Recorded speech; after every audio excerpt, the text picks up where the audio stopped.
Now is president of Demos, Heather McGhee, host of MSNBC's All In, Chris Hayes, and Democratic congressman from Texas's 20th District, Joaquin Castro. Congressman Castro, give us the inside scoop from Capitol Hill. Did you hear quiet pops of champagne from Republican chambers? Well, I think Republicans have got to be relieved because they really dodged a bullet. The Supreme Court saved them from themselves because not only did they not have any plan to replace the Affordable Care Act, but even if they had a plan, it is extremely unlikely that they would have been able to get their own plan past the Tea Party members in the House of Representatives and actually pass something through both chambers. So I got to imagine that they're very glad today that it turned out the way that it did. Chris, what is Ted Cruz doing? Ted Cruz is doing Ted Cruz. I mean, that's his shtick. I mean, you keep saying this stuff, right? I mean, this is the way he does on Capitol Hill. But for the rest of the party, I mean, we read that list of names, the 1,000 people that are running for the Republican nomination, and they all keep saying this, and I just wonder, is there the expectation that the Republican electorate is just never going to hold them to their word? Yeah, I mean, I guess my question is how does this play once you have a nominee? Because I think it's clear that Obamacare among Republican primary voters is both a law but also a symbol of like the fact that the wrong people are running the country and that we're on the wrong side of this equation. Once you get into a general, it's really, I think, a really fascinating open question. If you're sitting next to the Republican nominee, how you navigate this and whether that's a big pledge you make in the general. Because I think, look, approval of a law just ticked up above disapproval for the first time recently. It's going to be above water. It's hard to see how it comes back down below water, particularly now with the imprimatur of the court. And so it's going to be a real conundrum politically once you get into the general election. In the primary, there's no cost to do the shtick they've been doing since the law passed, which is rail against it and try and say you're going to repeal it. Yeah, I mean, and also the court's decision represents a fundamental shift in the American social compact, Heather. I mean, this is now, I mean, as we discussed with Ezra, health insurance is now a right. It is, except, you know, I think that's right. I think we're optimistic. We're looking towards a point when people actually have the coverage that they deserve. There are still many states where Republican governors have not expanded Medicaid, and that is huge. We're talking about janitors and school bus drivers who are independent contractors, who are just working class folks who cannot afford to send their kids and themselves to the doctor. And that is the kind of question that should be called, actually, in a presidential campaign cycle, right? Do we win the kind of country where people are working hard and can't afford to see a doctor, where people go to the doctor and then face bankruptcy? I think it's still going to be a question. There are parts of the law that are still very much not fully implemented. So I'm glad to see it, because I think it's important for us to have that conversation and start winning people over beyond the symbolism to what kind of country we want to be. Yeah, and I think Congressman, go ahead.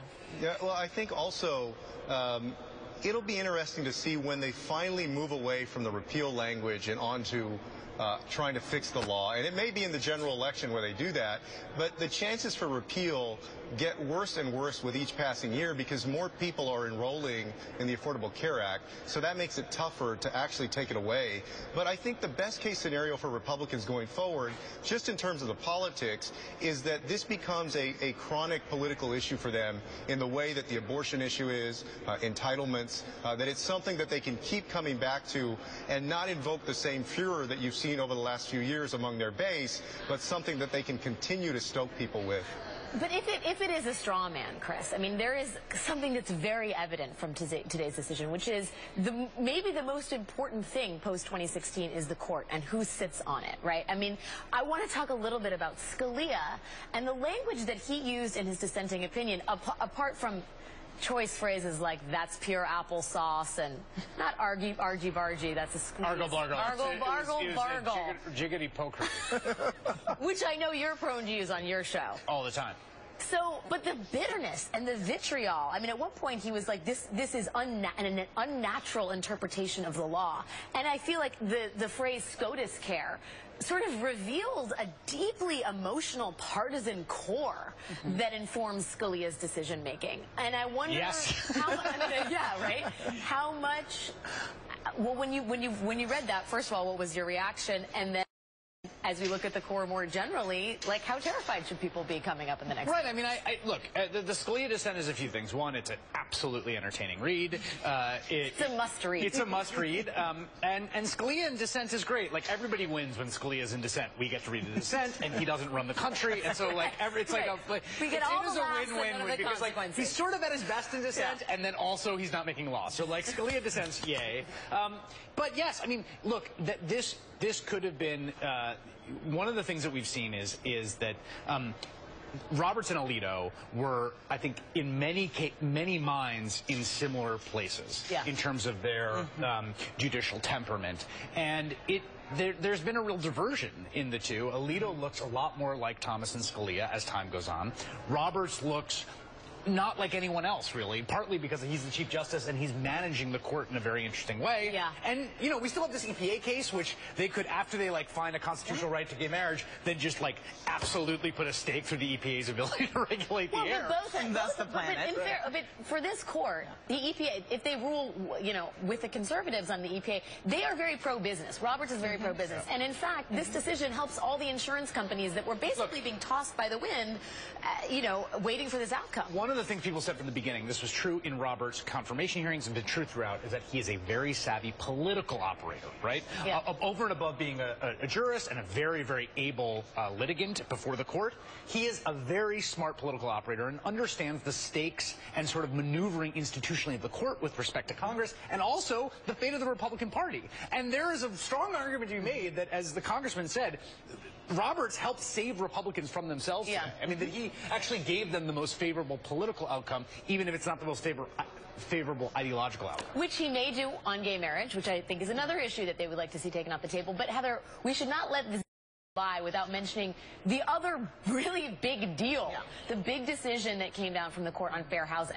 Yes, I think it's great for you to actually remind us how much the Roberts court has been the corporate court, and in fact throwing the national insurance marketplace into havoc actually would have been an anti-business move. Yes. Yeah.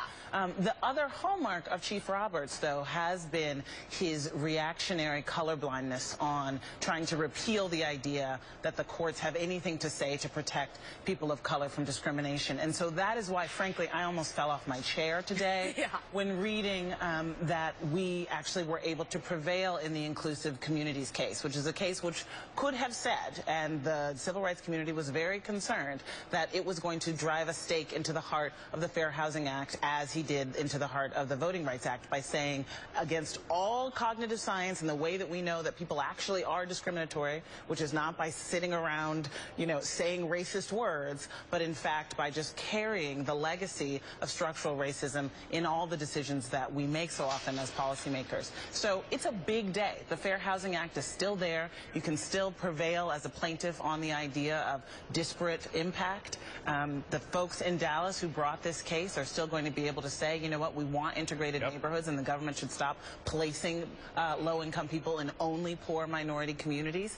And it's a really good day on both scores. Congressman, I have to ask this, because as interesting and delightful as it is to read Scalia dissents, not majority opinions, and as compelling as these particular decisions are today, the focus on the court sort of betrays the fact that the sort of branches of government are not equal at this moment. It feels like all of the weight is in the judiciary, that the legislative branch has effectively ground to a halt, with the exception of certain measures like trade promotion authority. And I guess I wonder, do you think that we restore that balance anytime soon?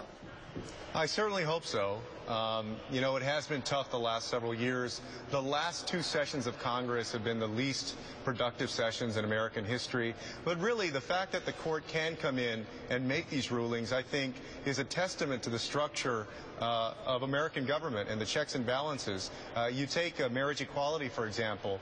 That's something that we should have been able to do legislatively across the country, but it's going to take the Supreme Court to actually make it happen.